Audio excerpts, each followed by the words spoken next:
Okay, we're back to do a couple more of these problems, the last two of the odds, 17 and 19, and it's worksheet 5.2D. So 17 says sine squared over cosine squared x plus 3 cosine x plus 2, and we're supposed to prove it equals this, 1 minus cosine x over 2 plus cosine x. So, well, the first thing I'm going to do is I'm going to replace this top one, sine squared, with its Pythagorean identity, 1 minus cosine squared x. And the bottom, I think, is going to factor. So cosine squared x plus 3 cosine x plus 2 factors to cosine of x plus 2 times cosine of x plus 1.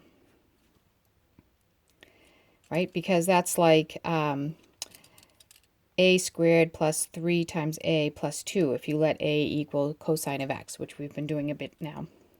Now the top of that we know factors to 1 plus cosine of x times 1 minus cosine of x, this 1 minus cosine squared x, right, over cosine x plus 2 times cosine of x plus 1.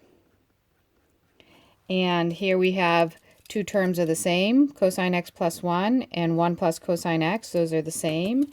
And so I end up with 1 minus cosine x as the numerator, and on the bottom, cosine x plus 2 can be written as 2 plus cosine x, and we're done. So even though it looked hard, this one wasn't one of the hardest that you were assigned. And then 19, we'll take a look at 19. 1 plus tan x over 1 minus tan x equals cosine x plus sine x over cosine x minus sine x. So I'm going to take the strategy to change the tans to sine over cosines first. So 1 minus sine of x over cosine of x over, that's a plus, the top was a plus, 1 minus sine of x over cosine of x, because tan of x is just sine of x over cosine of x.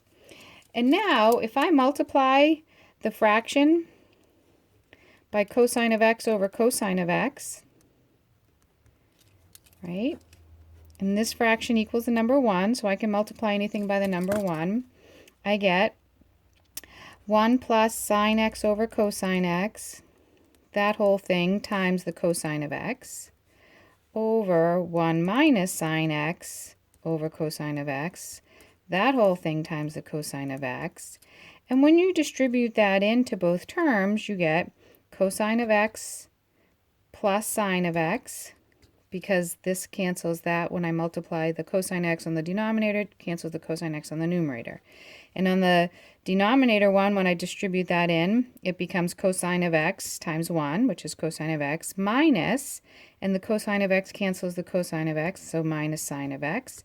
And we're done with that proof. So those were two pretty quick ones if you switch to sine and cosine. Okay, and that's it for that worksheet.